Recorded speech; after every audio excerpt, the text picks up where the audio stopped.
Depreciation क्यों होगा? क्योंकि आपने 11 लाख लगाए, 1 साल के अंदर ही भाई कोई इसके आपको 9 लाख रुपए भी नहीं देगा कल को बेचने जाओगे। इसके आपको माइलेज भी कम मिलती है, शादी भी करोगे कल को, फैमिली वगैरह होती है, तो वहां पर ये वो पर्पस फुलफिल नहीं करता है, क्योंकि एक्सपेंसेस लाइफ में और भी होते हैं। नमस्कार।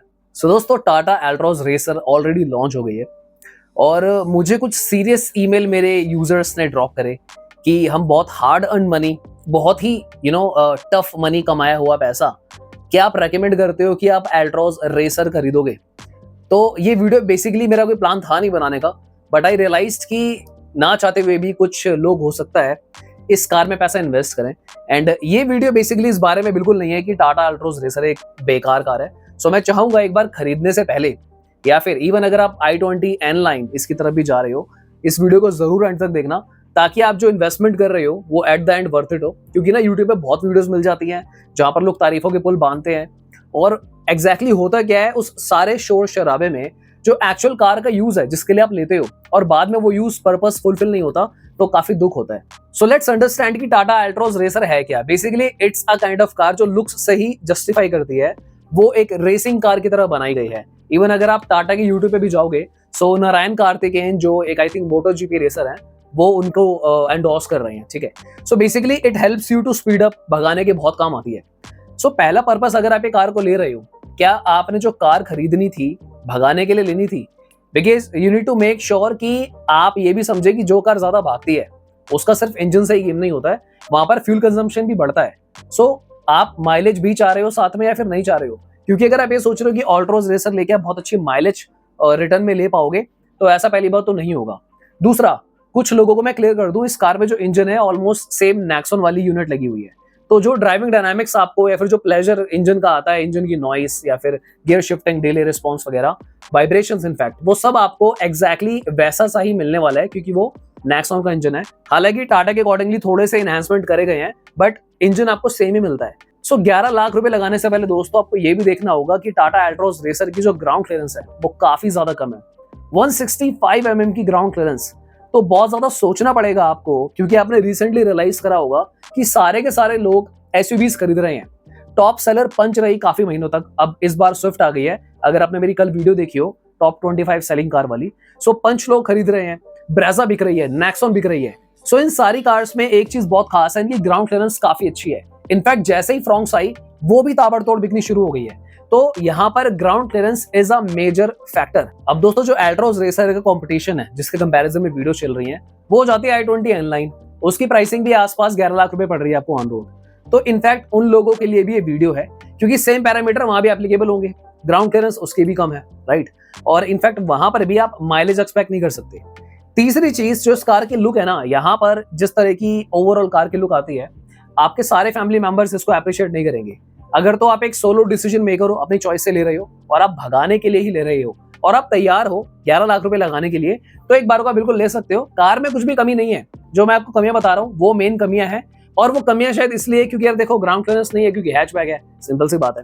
दूसरा, यहाँ पर आपको माइलेज कम क्यों मिल सकती है? क्योंकि वो टर्बो इंजन आपको दे रही है, तो वहां तो फ्यूल कंज्यूम ज्यादा ही होगा।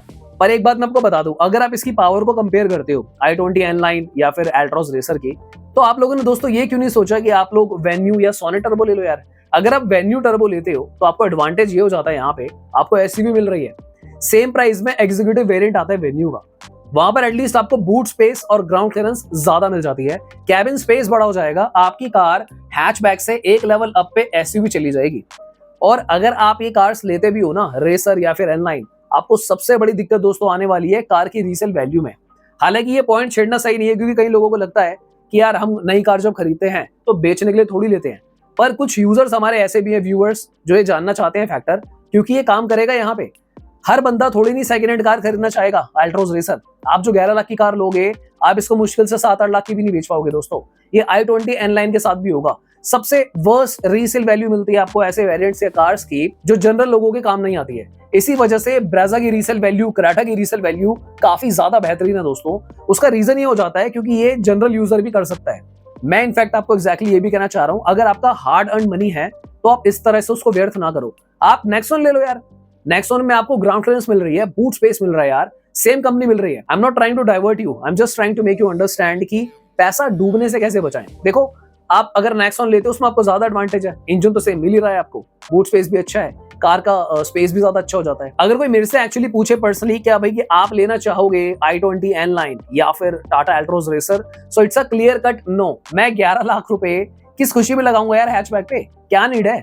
मैं जब रोड पे कार भी चला रहा हूँ, छोटी कार लेके घूम रहा हूँ, मैं मेरी ग्राउंड क्लियरेंस कुछ नहीं है, हाइट भी कार की कम है, सो मेरे अकॉर्डिंगली तो इट्स टोटली नो। अगर मैं अपनी पर्सनल बात करूं, अगर आप इसको लेना भी चाहते हो, सो आई एज्यूम कि आप एक यंगस्टर हो जिसको बाकी चीजों से फैक्टर नहीं पड़ता है, हो सकता है आपकी फैमिली में ऑलरेडी एक कार हो, सो वहां पर भी ये ठीक है कि आपने एक पर्सनल कार ली है, अपनी सेकंड कार ली है, क्योंकि देखो रात को वीडियो मारने के लिए, लॉन्ग ट्रिप्स पे जाने के लिए ये कार बहुत अच्छी है। अगर मैं यंगस्टर्स की बात करता हूँ, अगर आप कोई 35 से 40 के एज ग्रुप में हो, शादी भी करोगे कल को, फैमिली वगैरह होती है, तो वहां पर ये वो पर्पस फुलफिल नहीं करता है, क्योंकि एक्सपेंसेस लाइफ में और भी होते हैं, हमारी फैमिली होती है, बच्चों का खर्च, उसके ऊपर आप ऐसी कार लेते हो जो डेप्रिशिएट बन जाती है आपके लिए। डेप्रिसिएशन क्यों होगा? क्योंकि आपने 11 लाख लगाए, एक साल के अंदर ही भाई कोई इसके आपको 9 लाख रुपए भी नहीं देगा कल को बेचने जाओगे, इसके आपको माइलेज भी कम मिलती है। सो ये सारे फैसले आपको बहुत सोच समझ कर लेने हैं, ऐसी आंख बंद करके नहीं चले जाना है कि यार देखने में बहुत अच्छी लग रही है, फलने यूट्यूबर ने बहुत तारीफ के पुल बांधे तो जाके ले लेते हैं। That's not a VFM car, वो value for money car consider नहीं करी जाएगी। और अगेन मैं आपको याद दिला दूं, मैं बिल्कुल भी ये नहीं कह रहा हूं कि ये कार्स बेकार हैं। अगर आप कार खरीदते हैं, आप कार्स को चलाते हैं, तो आपको प्लेजर मिलेगा, मजा आएगा, पर जो फैक्टर्स मैं आपको बता रहा हूं वो हमेशा वही रहेंगे, वो नहीं बदलेंगे। VFM कार्स ये नहीं बनेंगी। दोस्तों अगर ये सुझाव अच्छे लग रहे हो, वीडियो को जरूर लाइक कर देना। चैनल को अगर आप रेगुलरली देखते हो प्लीज सब्सक्राइब कर लेना और बेल आइकन दबा के सारे नोटिफिकेशंस को भी ऑन कर लेना। चलो मैंने जो एडवाइस देनी थी वो तो दे दी, अब जनरल सेंस में बात करते हैं। अगर आपने मन बना ही लिया है कि यार मैं तो N-Line या फिर एल्ट्रोज रेसर में से कोई एक लेना चाहता हूं, सो दोनों को कंपेयर कर लेते हैं। देखो 5 mm ग्राउंड क्लियरेंस आपको अराउंड i20 N-Line में ज्यादा मिलती है, तो मैं इसको काफी ज्यादा नहीं मानता, पर एल्ट्रोज रेसर में आपको बूट स्पेस ज्यादा मिलता है N-Line से। दूसरा डिफरेंस कहां पर है, जो N-Line i20 का व्हील बेस है ना दोस्तों, वो 2580 mm का है, 2580। तो यानी कि जो कार के अंदर बैठने के बाद आपको जो लेग रूम मिल रहा है i20 में वो ज्यादा है। इनफैक्ट i20 में आपको विड्थ भी थोड़ी सी ज्यादा मिल रही है। ये दोनों चीजें, कार के अंदर बैठने का जो स्पेस है आपको एल्ट्रोज में कम मिल रहा है एज कम्पेयर टू N-Line। हालांकि अगर मैं सेफ्टी के पॉइंट से बात करूं तो दोनों ही कार्स आपको 6 एयरबैग्स प्रोवाइड कर रही है, पर बिल्ड क्वालिटी यहाँ पे टाटा की अच्छी है डेफिनेटली।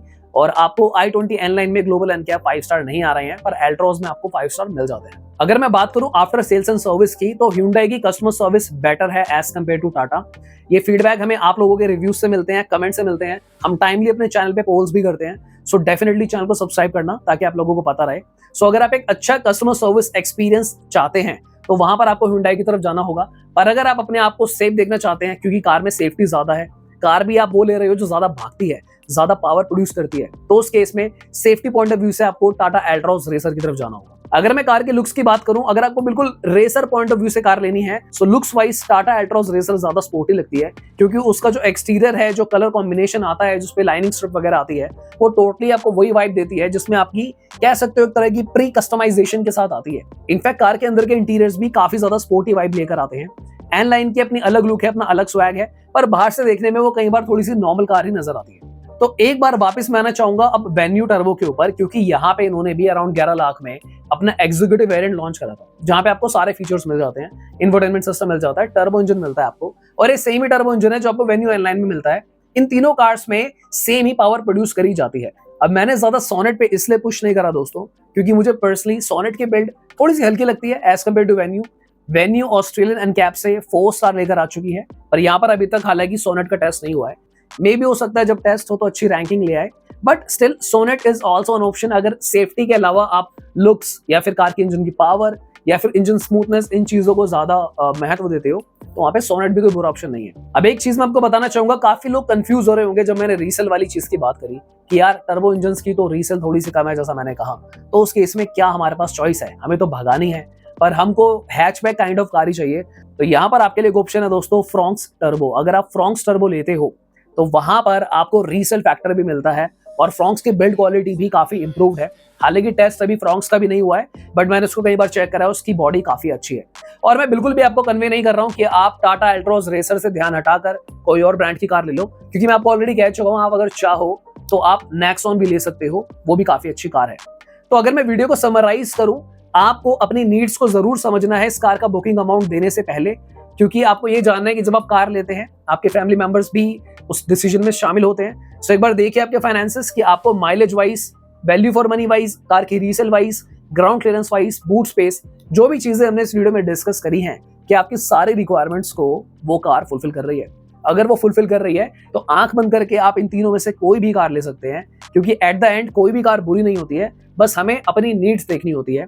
फॉर एग्जाम्पल कि यार अगर मुझे कोई ऐसी कार चाहिए, मेरा बजट कम रहता है, मैं अपनी सैलरी के अकॉर्डिंगली अगर कोई ऐसी कार ले आऊं, फॉर एग्जाम्पल अब मैं जाकर क्या करता हूं, मैं जोश जोश में, क्योंकि मैं EMIs करा सकता हूं, अब मैं जोश जोश में कोई 15-16 लाख की कार लेके आ जाऊं, लाइक क्रेटा इनलाइन लेकर आ जाऊं।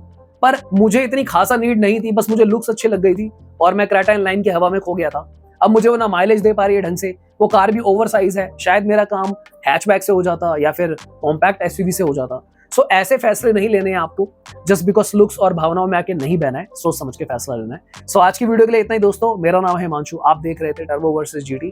मिलते हैं किसी और दिन। Thanks for watching, bye bye, take care.